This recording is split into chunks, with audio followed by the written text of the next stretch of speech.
Maintenant, si on parle des inondations, celles survenues de montagne en 2017, ça a marqué plusieurs personnes. On se pose la question, comment mieux se préparer aux prochaines inondations? Qu'est-ce qu'on a appris justement de ces expériences? Il y a une équipe de chercheurs en collaboration avec le ministère de la Sécurité publique qui se penche et se positionne sur cette question importante. Des membres de l'équipe à réaction de l'Université de Montréal sont avec nous aujourd'hui pour nous parler de ce projet ainsi qu'un représentant du ministère. Alors, sans plus tarder, j'invite M. Pascal Marceau, qui est conseiller en gestion de risque au ministère de la Sécurité publique, M. Alexandre Gagnon, conseiller de recherche à l'Université de Montréal, et Mme Isabelle Thomas, professeure titulaire à la Faculté de l'aménagement à l'Université de Montréal également, à prendre la parole.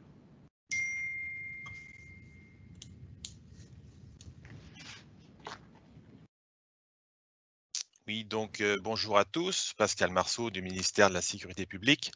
Donc je suis accompagné de Madame Thomas et de Monsieur Gagnon. Nous allons vous présenter une présentation sur un travail de retour d'expérience sur plusieurs territoires confrontés aux inondations. Donc diapo suivante. Voilà. Donc tout d'abord, les retours d'expérience sur les territoires, ça s'inscrit en fait donc pour comprendre les dynamiques sur un territoire touché par les inondations, pour tirer des constats et d'éventuelles recommandations. C'est intéressant puisque ça permet de suivre dans la temporalité ce qui se passe après un événement. Diapo suivant. Donc cette démarche s'inscrit plus largement dans la politique québécoise de sécurité civile 2014-2024 vers une société québécoise plus résiliente aux catastrophes, qui vise notamment à documenter les circonstances et les conséquences des catastrophes et constituer des historiques des événements passés, et aussi assurer un aménagement et un développement durable du territoire tenant compte des risques présents ou potentiels. Suivant. Donc, bien entendu, les retours d'expérience peuvent viser les 4 dimensions de la sécurité civile, donc prévention, préparation, intervention et rétablissement. Mais surtout, la démarche qui a été réalisée s'est focalisée sur la démarche, ce qui se passe après un sinistre, et en particulier le rétablissement et la prévention. Car de par nature, les débriefages opérationnels sont beaucoup plus fréquents. Suivant. Donc, cette démarche de retour d'expérience implique une consultation et une collaboration étroite avec les parties prenantes. Il est bien évident que pour réaliser cet exercice, il faut rencontrer donc toutes les personnes, les parties prenantes impliquées, et pas juste faire ça à distance sans rencontrer les gens. Il est vraiment important de rencontrer toutes ces parties prenantes. Suivant. Donc, le travail qui va vous être présenté a été financé par le cadre pour la prévention de sinistres du ministère de la Sécurité publique du Québec. Le CPS, comme on l'abrège, est utilisé aussi donc pour d'autres projets de recherche et du soutien aux municipalités. Suivant. Enfin, fait à souligner, la démarche qui va vous être présentée a bénéficié d'échanges avec le CEREMA. Le CEREMA, en fait, c'est un centre d'expertise paragouvernemental de l'État français qui travaille aussi sur ces problématiques, notamment de retour d'expérience et de résilience et de vulnérabilité territoriale face aux inondations. Donc spécifiquement, cela a été réalisé dans le cadre de l'entente COPARI qui facilite les échanges de connaissances et d'expertise et qui a bénéficié d'un soutien, je dirais, pour réaliser les missions sur place avec le ministère en fait québécois et le ministère français. Voilà. Donc maintenant, je cède la parole à Madame Thomas et à Monsieur Gagnon pour la présentation des résultats de la recherche. Merci. Bonjour à tous, donc merci beaucoup pour cette superbe opportunité de pouvoir présenter des résultats de ces REX que nous menons, que nous avons la chance de mener avec l'équipe de Pascal Marceau au ministère de la Sécurité publique. Alors, plan de la présentation, premièrement, nous allons vous présenter succinctement ce qu'est une démarche REX, puis les REX sur l'Asie 2017-2019 avec des exemples concrets, Gatineau de montagne. Ensuite, je vous présente le REX sur le bris de digue de 2019 à Sainte-Marthe-sur-le-Lac. Et on va finir avec un exemple innovant de REX, le cas de Matra à Romorantin, qui interpelle et nous permet aussi d'apprendre de solutions résilientes et intéressantes. Alors, premièrement, la démarche REX et les objectifs de cette recherche. Ce qui va vraiment être important, c'est de considérer que c'est une recherche innovante, menée en collaboration, Pascal Marceau nous le disait tout à l'heure, donc en collaboration entre le ministère, l'Université de Montréal, mon équipe, mais aussi les parties prenantes et les municipalités. Donc, nous réalisons des REX. Dans le cas de cette présentation, vous voyez, nous allons vous présenter les impacts de la dérogation à portée collective sur les territoires de Deux-Montagnes et Gatineau, les opérations d'urgence et de sauvetage suivant la rupture de la digue à Sainte-Marthe-sur-le-Lac. Qu'est-ce qu'on peut apprendre? Comment est-ce qu'on peut améliorer la situation? Quelles sont aussi les bonnes solutions, les bons comportements qui ont eu lieu? Et puis enfin, le cas de Romorantin qui est très intéressant et qui est innovant puisqu'il présente la possibilité de redévelopper un quartier avec une cohabitation de l'eau et de l'occupation du territoire. Alors, la démarche REX est fondamentale. Elle permet d'obtenir un portrait détaillé de l'événement en question, d'effectuer et d'évaluer l'efficacité des politiques, des décrets mis en place, des règlements, de tirer des enseignements adaptés. Et aussi, comme on travaille sur des territoires, on va pouvoir comprendre les enjeux au niveau de ces territoires et donc à différentes échelles. Ça nous permet de faire des suivis et d'apporter des solutions et des recommandations réalistes sur le territoire. Alors forcément, cette recherche, elle se fait en équipe. Vous voyez ici l'équipe à réaction avec laquelle j'ai le plaisir de travailler tous les jours. Et je vous présente aussi Catherine Perras et Valentin Courteil, qui sont des anciens membres de l'équipe et dont le travail va vous être présenté par Alexandre Gagnon, puisqu'ils ont beaucoup travaillé sur les REX de Deux-Montagnes et de Gatineau. Les rapports de recherche sont disponibles sur notre site web parce que bien sûr là nous allons juste vous montrer quelques éléments de nos résultats et donc vous pouvez aller les consulter pour pouvoir avoir plus d'informations. Donc je laisse la parole à Alexandre Gagnon. Alors bonjour tout le monde, merci Pascal, merci Isabelle. On va commencer tout de suite avec la première démarche de retour d'expérience qui porte sur Deux-Montagnes et Gatineau. Et une des particularités de ces deux villes, c'est qu'ils ont pu bénéficier d'une dérogation collective. Et en fait, une dérogation collective, c'est que dans certains, après les inondations de 2007, dans certains secteurs, les résidences qui étaient endommagées à plus de 50% en zone 0-20 ans pouvaient être construites à certaines conditions. Et donc, on s'est intéressé à ce phénomène-là, ce décret-là, mais aussi à la gestion du risque. Et dans le fond, comment on a mené la démarche, c'est en 4 étapes principales. Tout d'abord, on a étudié les documents de planification et la réglementation. On a ensuite déployé des questionnaires de retour d'expérience auprès des sinistrés de 2017 en 2 groupes principaux. Le premier groupe, c'est ceux qui ont pris l'allocation de départ et qui ont quitté la résidence. Et aussi un groupe qui était des personnes qui sont restées sur le territoire. On a également fait des entrevues avec des acteurs locaux et régionaux et on a analysé des données sur les dommages et l'aide financière. Dans la présentation, on va se concentrer sur les entretiens et les questionnaires. Alors, on va commencer par la ville de Gatineau. En fait, Gatineau est située à environ 200 km à l'ouest de Montréal, en face d'Ottawa, et est bordée par la rivière des Outaouais.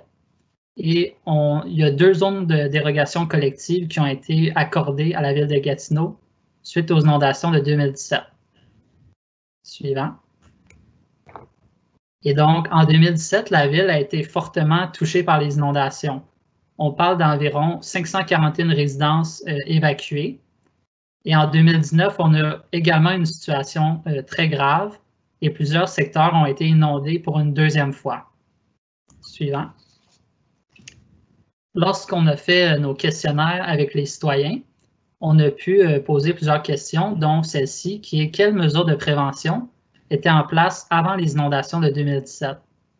À Gatineau, ce qu'on a remarqué, c'est que la mesure principale était les pompes de refoulement.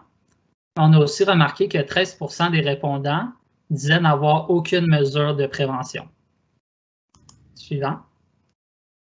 Pour ceux qui ont accepté l'allocation de départ ou qui n'ont pas eu le choix de l'accepter, la plupart nous parlaient de crainte d'être inondés à nouveau, et avec 34% des répondants. Et seulement 12% nous parlaient du processus de dérogation collective qui aurait été trop long pour eux. Suivant. Maintenant, pour les personnes qui ont réparé ou immunisé, cette fois, il y avait une forte majorité de personnes qui parlaient du fait qu'ils étaient attachés à leur quartier et qu'ils vivaient dans la municipalité depuis longtemps. Suivant. Ensuite, ce qui a été très intéressant, c'est de complémenter nos résultats avec les citoyens, avec des entrevues avec des acteurs locaux, dont M. Rodriguez et Mme Bella. Suivant. Et donc, ça nous a permis de mieux comprendre la gestion du risque. Et notamment en 2017, ce qu'on a pu en retenir, c'est qu'il y a eu vraiment un mode de réaction et les gens ont dû s'organiser avec les moyens et les outils disponibles. Il y a eu un rétablissement qui était long et pénible par moment. Et surtout, il y a eu une sorte de démobilisation alors que les besoins restaient présents sur le terrain, par exemple en termes d'hébergement ou de soutien psychosocial. La dérogation collective a aussi eu peu d'impact puisque très peu de personnes en ont bénéficié. Et le risque persiste aujourd'hui, mais il faut trouver maintenant des solutions afin d'améliorer la résilience. Suivant. On a aussi pu remarquer qu'il y a beaucoup de choses qui ont changé depuis 2017 et souvent pour le mieux. Il y a maintenant une attribution qui est plus claire des rôles et les procédures sont maintenant mieux connues et prédéfinies. Et la Ville de Gatineau a aussi de nouveaux outils en place. Par exemple, un modèle permettant d'anticiper les inondations, une cartographie des risques associés aux inondations et une page web citoyenne qui permet de donner de l'information durant toutes les phases. Suivant. Et donc, quelques faits saillants du questionnaire aux citoyens à Gatineau. Par exemple, que 40% des répondants ignoraient résider en zone inondable, que 85% des répondants ont indiqué qu'ils n'étaient pas prêts à affronter les inondations de 2017, que 53% des répondants qui ont accepté l'allocation de départ ne connaissaient pas la dérogation collective et que la principale raison de rester pour les gens était le fait d'être attachés à leur maison et à leur environnement. Suivant. Maintenant, pour la ville de Deux-Montagnes, en fait, on a pu faire un retour d'expérience qui est comparable et cette ville a également pu avoir une zone de dérogation collective. Suivant. Et dans le fond, ce qui est un peu différent de Gatineau, c'est qu'en 2017, il y a eu 125 résidences inondées, donc a été fortement affectées. Mais en 2019, il n'y a pas eu de dommages significatifs, puisqu'il y a eu une mise en place d'une digue temporaire qui complémente les murets privés qui existent déjà. Suivant. Et donc, on a pu poser les mêmes questions qu'à Gatineau. Et à Deux-Montagnes, on a remarqué, les gens nous parlaient en termes de mesures de prévention de clapets anti-retour. Mais on a remarqué que jusqu'à 27% des répondants disaient n'avoir aucune mesure de prévention avant 2017. Suivant. Pour ce qui est des raisons d'avoir accepté l'allocation de départ, les gens nous parlaient encore une fois de crainte d'être inondés à nouveau, mais également de dommages qui étaient trop importants. Suivant. Pour ce qui est des raisons d'avoir réparé ou immunisé, les gens nous parlaient d'attachement, mais cette fois-ci, on voyait aussi que certaines personnes n'avaient pas eu le choix, c'est-à-dire que leur dommage était trop faible ou qu'ils devaient se conformer à la réglementation municipale. Suivant.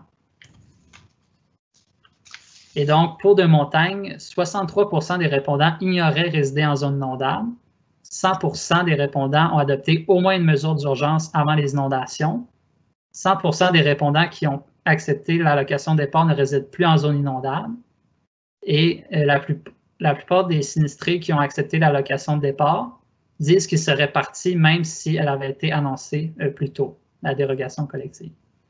Suivant. Et donc, ce qu'on peut retenir de ce REX, en fait, c'est qu'une meilleure connaissance du risque est nécessaire, notamment chez les citoyens. Il y a un besoin d'un soutien psychosocial à long terme et d'un accompagnement. Et il faut qu'il y ait une communication des risques qui soit adaptée aux enjeux locaux et facilement compréhensible. Suivant.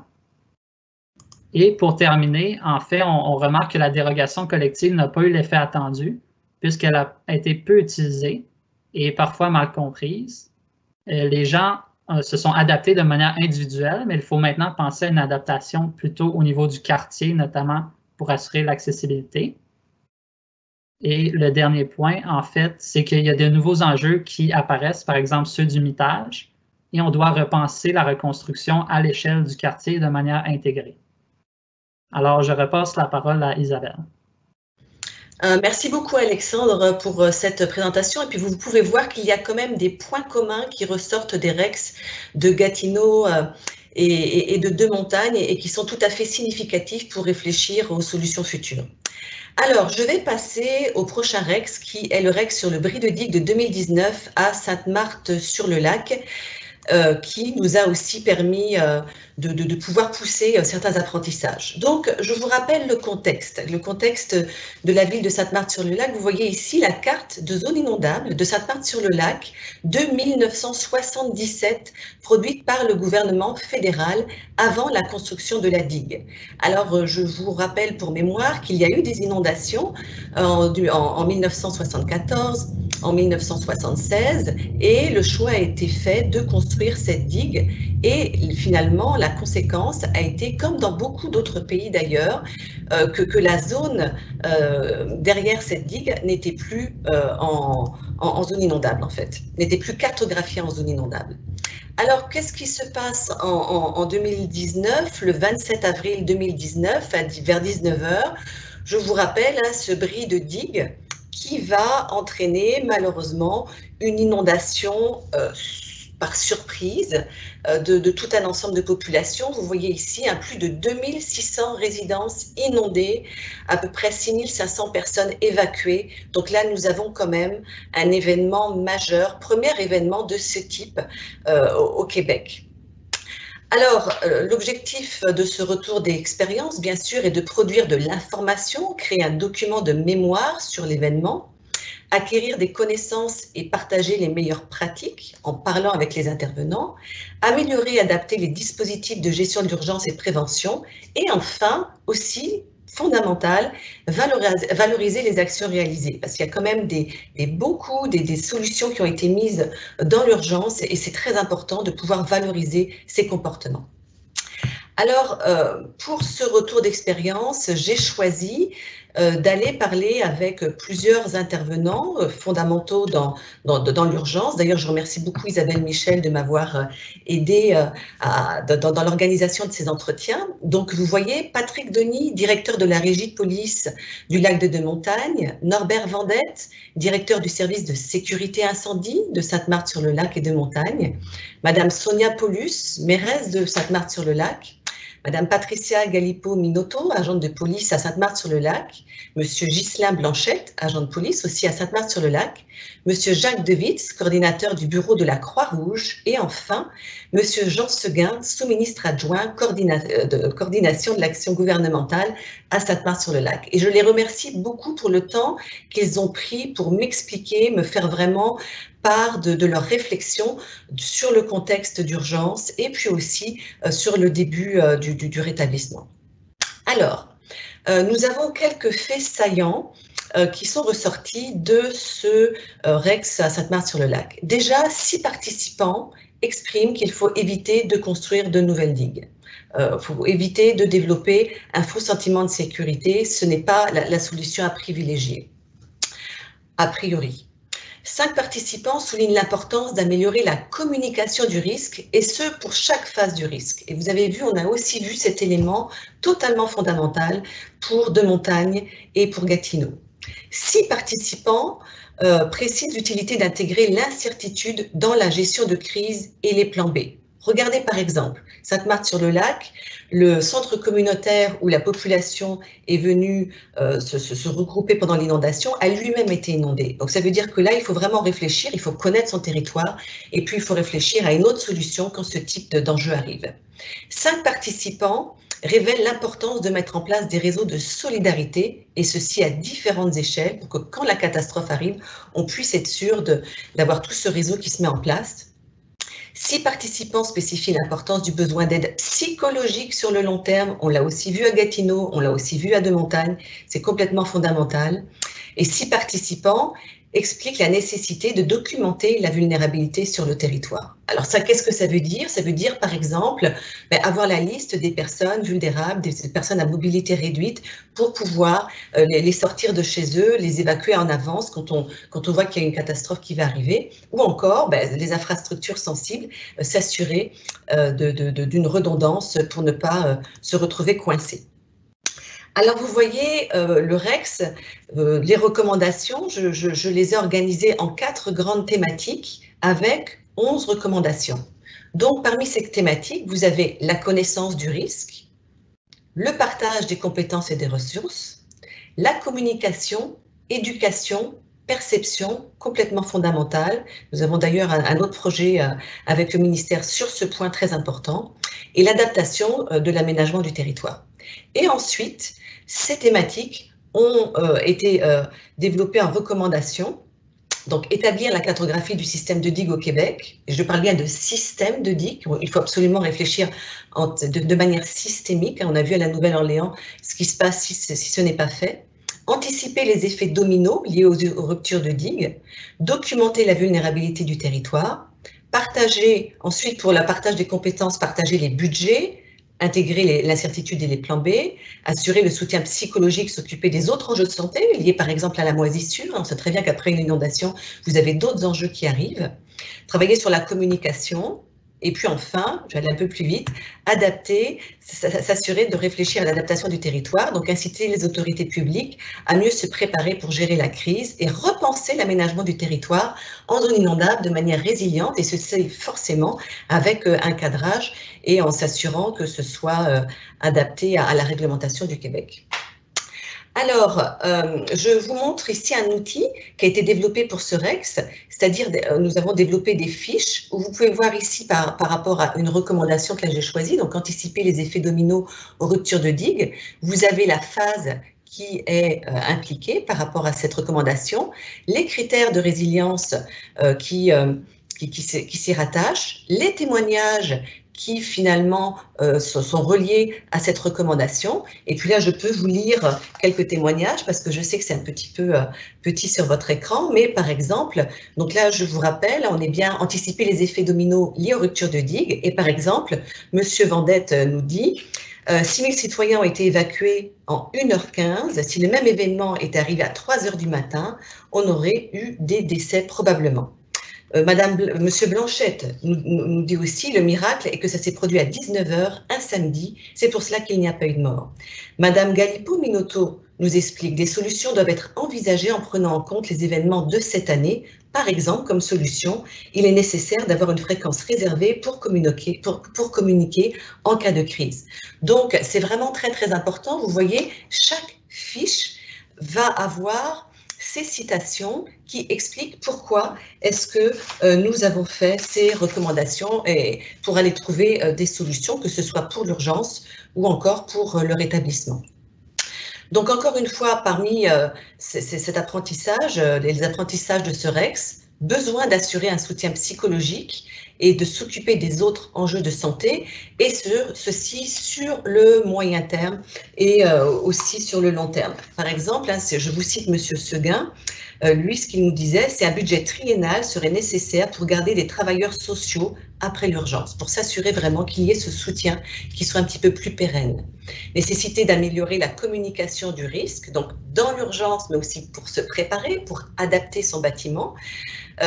Utilité aussi de penser l'aménagement du territoire en zone inondable de manière résiliente. Donc là, vraiment, on prend du recul et on réfléchit pour voir comment, et on l'a vu tout à l'heure avec Alexandre Gagnon, comment au niveau des quartiers, on peut réaménager le territoire de façon à renforcer la résilience de nos collectivités. Alors, je vous ai sélectionné plusieurs recommandations à court et à moyen terme. Forcément, premier élément fondamental, établir systématiquement des REX après une catastrophe pour cerner les enjeux, tant pour la gestion de l'urgence que pour le rétablissement. C'est très courageux, ça permet vraiment d'aller comprendre les difficultés, les enjeux, mais aussi les solutions qui ont été mises en place. On l'a vu là dans d'autres REX qu'on est en train de faire, il y a quand même des solutions qui nous permettent ensuite d'apporter des éléments qui vont être réalisables sur le court et sur le moyen terme. Donc, établir des diagnostics actualisés des vulnérabilités et des aléas disponibles pour les intervenants d'urgence. Il faut absolument que les intervenants d'urgence aient des listes qui sachent qui ils doivent aller chercher et qui peut éventuellement il faut faire évacuer à l'avance. Assurer la communication, le partage d'informations entre les intervenants d'urgence, donc trouver des moyens d'assurer ce partage, et puis mettre en place un programme d'aménagement résilient du territoire québécois en favorisant les projets des collectivités qui choisissent justement cette reconstruction résiliente avec un cadrage et qui soient accompagnés dans leur transformation vers plus de résilience. Alors, ça m'amène au 4e REX que nous avons choisi de vous présenter, qui est vraiment un REX sur les aménagements résilients innovants en zone inondable constructible, avec l'exemple du quartier de Matra à Romorantin en France. Quartier de Matra qui a été conçu par un collègue, Éric Daniel Lacombe, qui vraiment est allé dans l'innovation pour faire la conception de son quartier. Donc, je vous explique le contexte urbain. Ici, nous sommes à Romorantin, une petite ville d'à peu près 17 000 habitants dans le Loir-et-Cher, et vous avez un contexte de friche industrielle de plusieurs hectares. Vous voyez ici, hein, cette friche industrielle de l'usine Matra, très important, située dans le centre-ville. Pour l'architecte, c'était fondamental, et nous aussi en tant qu'urbanistes, c'est-à-dire que quand on refait la ville sur elle-même, on veut réfléchir à comment reconstruire la ville dans la centralité, et non pas aller construire des nouveaux quartiers et finalement développer plus d'étalement urbain. Donc ici, on est vraiment dans une opération de renouvellement urbain en zone inondable constructible. Excusez-moi. Donc, vous voyez ici, il y a des bâtiments qui sont restés, hein, qui font partie de ce patrimoine, comme par exemple ce bâtiment rectangulaire, et d'autres qui finalement ont été détruits pour pouvoir construire des habitations. Ce qui est important ici, c'est la caractérisation de l'aléa. Vous voyez ici, c'est un aléa moyen, zone inondable de récurrence environ 100 ans, avec une hauteur d'eau inférieure à 50 cm et une vitesse entre 0,25 et 50 mètres par seconde, ou hauteur d'eau comprise entre 50 cm à mètre et une vitesse à 0,50 cm. Donc, fondamental, bien connaître l'aléa, la caractérisation de l'aléa est très importante. Et là, Éric Daniel Lacombe réfléchit, se demande, est-ce que finalement on va construire une digue ou est-ce qu'on va plutôt laisser la place à l'eau, un espace de liberté, changement de paradigme, et il travaille pour cette deuxième option. Alors, forcément, il va y avoir des prescriptions pour développer le quartier, ne pas gêner l'écoulement en période de crue, c'est-à-dire travailler avec de la transparence hydraulique. En France, c'est vraiment un concept, c'est une façon de faire qui est de plus en plus développée pour avoir aucun dommage pour une cote valant la plus élevée de la plus haute eau connue ou récurrence 100 ans à laquelle va être ajouté 30 cm. Donc vous voyez quand même que l'État français, hein, comme Aristote, va vraiment y aller pour la prudence, le principe de précaution. On va rajouter 30 cm et c'est finalement ces 30 cm qui vont permettre à ce que l'inondation qui arrivera dans le futur ne causera pas de dommages, mais je vais vous expliquer ça très bientôt. Aussi l'importance de l'accessibilité. On le voit dans nos REX, un enjeu fondamental va être l'accessibilité. On va avoir des citoyens qui vont se retrouver coincés parfois dans leur quartier ou dans leur bâtiment. Donc ici, réfléchir aussi à l'accessibilité du quartier et puis travailler sur la communication et la culture du risque. Donc, un projet qui s'étend sur plusieurs années, environ 200 logements vont être construits sur 20% du territoire. Ça veut dire que 80% vont être laissés pour le naturel, pour laisser l'eau, la place à l'eau. Donc ça, c'est quand même un élément très intéressant, avec une approche globale, excusez-moi, pour répondre aux prescriptions. Alors, l'idée de transparence hydraulique va être mise en action avec, vous voyez ici, ces dessins qui nous montrent des bâtiments sur pilotis, des bâtiments avec stationnement au rez-de-chaussée, puis tout un aménagement paysager permettant l'écoulement et les milieux humides. Donc là, on est aussi dans l'objectif de créer un milieu de vie agréable. On le voit très bien là, actuellement aussi dans le contexte de la Covid, on a besoin de cette nature en ville pour se ressourcer et c'est ce qui a été conçu, mais là c'était pour les inondations. Ce qui est aussi très intéressant, c'est que la crue, l'inondation a été pensée, de même que la transparence hydraulique. Donc ça permet d'anticiper quand le problème arrive, parce qu'on sait très bien que le risque zéro n'existe pas.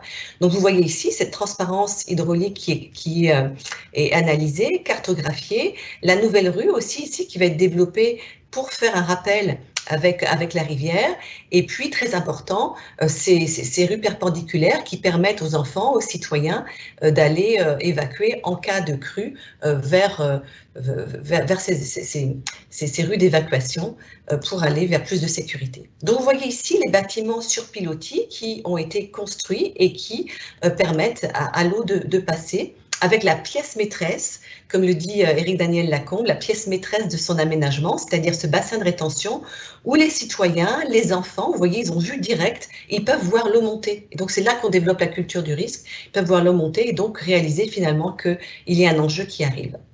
Alors, ce REX-là, test grandeur nature, 2016, inondation avec une récurrence 100 ans plus 10 à 20 cm d'eau. N'oubliez pas, ici, il a été construit à plus de 30 cm d'eau, donc cette prudence a fait que ce quartier a été inondé, mais n'a pas eu de dommages. Et vous voyez que les gens pouvaient évacuer, pouvaient marcher sur les trottoirs, leur maison n'a pas été endommagée.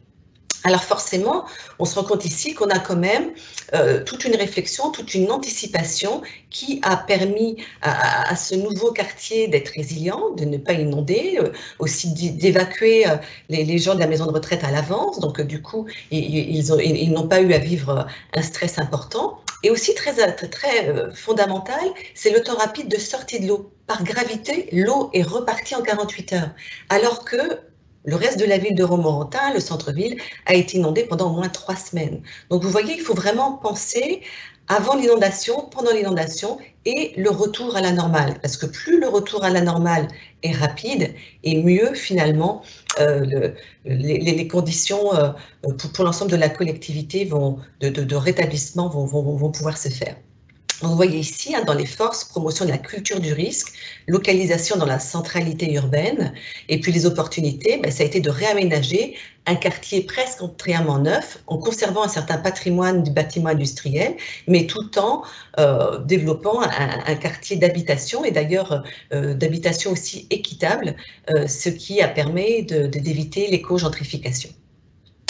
Alors, j'en arrive à nos conclusions sur les REX et les inondations. Bien sûr, vous imaginez, il y a quand même beaucoup d'autres points que nous aurions pu discuter pendant cette présentation, mais déjà, ce que vous pouvez voir, c'est la variété de sujets pertinents, avec les exemples qu'on vous présente. L'ASIS, les ouvrages de protection, le développement résilient. Donc ça, c'est fondamental pour comprendre et pour pouvoir améliorer nos collectivités.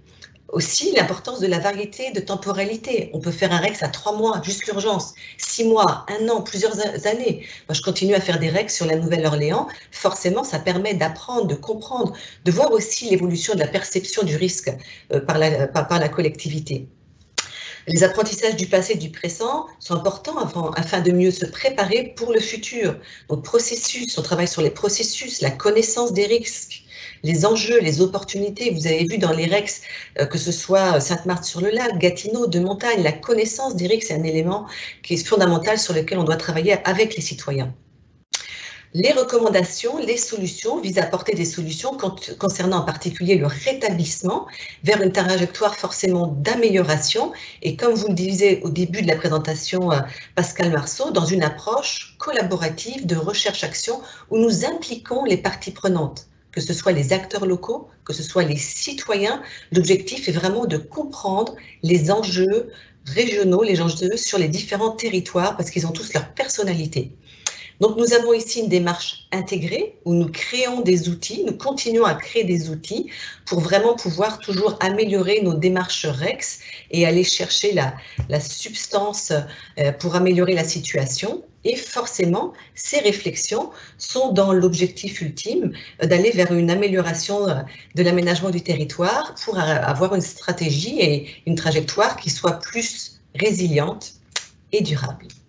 Alors, donc, vous pouvez avoir accès à nos rapports sur notre site web www.areaction.com et je remercie encore toute mon équipe car c'est grâce à cette équipe que nous pouvons arriver à finaliser des projets de recherche qui sont aussi significatifs et importants.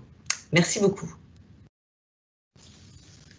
Alors, merci beaucoup, Madame Thomas, Messieurs Gagnon et Marceau, pour la qualité de vos interventions. Toujours très intéressant d'en apprendre plus sur ces retours d'expérience notamment.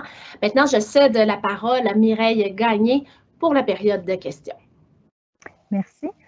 Bonjour, Madame Thomas. Nous avons reçu comme question notamment un participant qui se demande est-ce qu'il y a un REX qui a été effectué lors des dernières inondations de Saint-Jean-sur-Richelieu?